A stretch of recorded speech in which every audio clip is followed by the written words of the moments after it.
60 graus. Esta é a inclinação exata da encosta onde o teleférico mais íngreme do mundo foi construído. Nos Alpes suíços, penhascos de rocha sobem quase verticalmente em direção ao céu gelado. Mas como um sistema de transporte massivo se sustenta no ar sobre tal abismo, o ambiente hostil e a gravidade parecem impedir qualquer fixação segura. Tudo é mantido no lugar por apenas alguns cabos de aço esticados através de quilômetros de espaço aberto.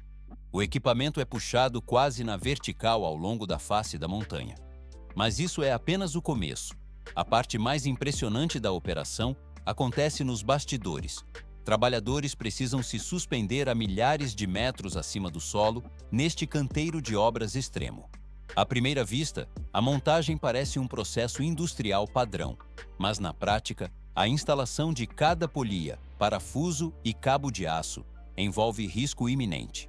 Pode-se notar a precisão dos movimentos enquanto a equipe opera suspensa no vazio. Um erro mínimo, por menor que seja, não deixa segunda chance. A engenharia extrema torna possível o que parecia inalcançável. 159%.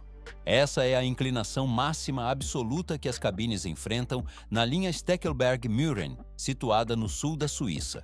O sistema atravessa uma das áreas montanhosas mais acidentadas de toda a Europa. Mas o que torna este projeto verdadeiramente singular na engenharia moderna? O trajeto cobre uma distância de 1,1 km, vencendo um desnível de quase 800 metros de altura. A resposta está na capacidade técnica de operar, onde poucos sistemas de transporte no mundo ousaram tentar. Mas isso é apenas o começo dos desafios estruturais. Duas cabines, capazes de levar até 85 passageiros cada, movem-se pelos cabos de aço. Vê-se como o equipamento avança, resistindo a ventos ferozes e acúmulo de neve pesada. À primeira vista, parece apenas um meio de transporte alpino, mas na prática, ele redefine os limites tradicionais da construção. Engenheiros instalam e operam o sistema suspenso em um terreno onde o menor erro técnico não é uma opção. Não são apenas os recordes numéricos que definem a obra. A cabine segue seu curso seguro sobre a geografia difícil. 60 graus. Essa é a inclinação vertiginosa que os engenheiros ousaram escolher para o traçado final deste projeto ambicioso. Tudo começa no silêncio dos escritórios de design, onde especialistas calculam a tensão exata dos cabos, a carga do vento lateral e até as vibrações minúsculas que as cabines gerarão. Por que detonar a rocha sólida a milhares de metros de altitude em vez de construir sobre o solo natural? Aparentemente, adaptar a arquitetura ao terreno seria o caminho lógico, mas sem a criação artificial de um platô plano através de explosões controladas, a base da estação jamais suportaria as forças titânicas do sistema ou a instabilidade geológica da encosta.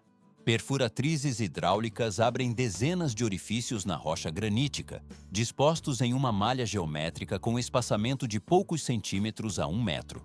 Cada buraco recebe uma carga de explosivos calculada com precisão de gramas para garantir a fratura correta. A detonação ocorre em uma sequência de milissegundos, partindo a rocha na direção planejada, sem abalar a montanha inteira. A poeira assenta lentamente, revelando o novo nível do solo rebaixado, exatamente conforme o projeto. Mas isso é apenas o começo. Caminhões pesados não conseguem subir a essas altitudes, então todo o material precisa viajar pelo ar.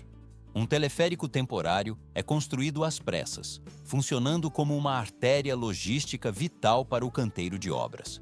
Vigas de aço, sacos de cimento e maquinário são fixados em pallets e suspensos sobre o abismo. Pode-se notar como as cargas oscilam perigosamente com os ventos fortes durante o trajeto de 20 a 40 minutos. A construção da estação principal avança com a escavação profunda das fundações no leito rochoso exposto. Hastes de ancoragem de aço são inseridas para amarrar a estrutura à montanha, garantindo que nada deslize. O concreto é despejado sob rigoroso controle térmico, pois o frio extremo da altitude poderia comprometer a cura química da mistura. Depois, fica mais complexo. Quando o esqueleto de concreto atinge a resistência ideal, grandes bases de aço são instaladas para receber o maquinário pesado. A câmera desliza ao longo das vigas mestras, onde operários montam o revestimento externo de metal e vidro. Essa casca protetora não serve apenas para a estética, mas para blindar os equipamentos sensíveis contra tempestades de gelo e neve. Longe dali, o coração do sistema nasce em uma fábrica especializada na produção de cabos de aço. Aços de altíssima resistência são trefilados até se tornarem fios finos, que são então trançados em cordões robustos, capazes de suportar trações colossais. Vê-se como a graxa lubrificante é aplicada entre as camadas para evitar a corrosão interna e reduzir o atrito. Cada bobina finalizada pesa dezenas de toneladas e precisa passar por testes brutais de alongamento antes de ser liberada. O transporte dessas bobinas gigantes até a base da montanha é uma operação logística de precisão envolvendo carretas especiais de piso baixo. Os motoristas manobram cargas excessivamente largas por estradas sinuosas e estreitas, onde cada curva exige atenção absoluta. O processo está apenas ganhando velocidade. Na fábrica de Torres, os componentes não são feitos em peças únicas, mas em módulos de aço individuais. Cada seção é usinada e pré-perfurada para que o encaixe no canteiro de obras seja perfeito. Como o terreno é inacessível para guindastes convencionais, a montagem depende inteiramente de helicópteros de carga. O piloto do helicóptero precisa manter a aeronave imóvel no ar, enquanto os operários em terra guiam o módulo de aço para a posição correta. Centenas de parafusos de alta resistência são apertados em uma sequência específica para travar a estrutura. À primeira vista, o alinhamento das roldanas no topo da torre parece uma tarefa mecânica simples, mas na prática, qualquer desvio milimétrico causaria um desgaste catastrófico no cabo principal em poucos meses. Tudo só se complica quando começa a fase de lançamento dos cabos. A instalação não inicia com o cabo de aço pesado, mas com um cabo-guia sintético e leve, levado pelo helicóptero através das torres. Guinchos potentes na estação puxam progressivamente cabos mais grossos, usando o anterior para arrastar o próximo, até que o cabo principal de aço entre na linha.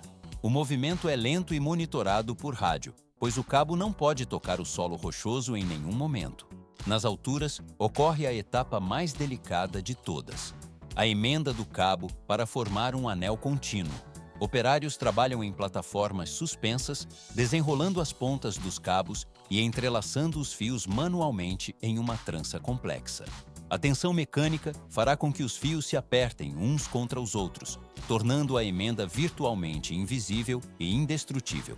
As cabines, fabricadas sob medida com ligas de alumínio e vidro de segurança, chegam prontas da fábrica.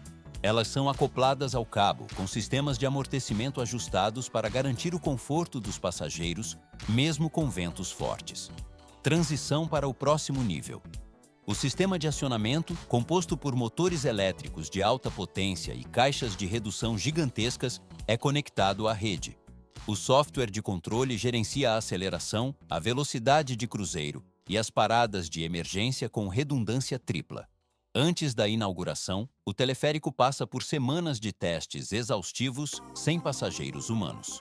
Sacos de areia e pesos de concreto simulam a carga máxima nas cabines para verificar o comportamento dos freios e a estabilidade das torres. Sensores monitoram cada vibração e variação de temperatura nos componentes críticos. O sistema atinge a maturidade técnica necessária, pronto para iniciar sua operação comercial definitiva com segurança absoluta. Milhares de horas de engenharia se materializam na estrutura finalizada da linha de teleférico. A transição dos desenhos de projeto iniciais para a realidade física encerra um ciclo de construção extremamente complexo e detalhado. Pode-se notar o alinhamento preciso das cabines nas estações, aguardando o movimento. À primeira vista, a obra concluída parece uma montagem mecânica simples, mas na prática, ela abrangeu etapas massivas de cálculo estrutural e instalação pesada. Tudo isso garante a estabilidade necessária para o transporte aéreo contínuo. O processo está apenas ganhando velocidade para a fase funcional. O sistema encontra-se agora totalmente pronto para operar.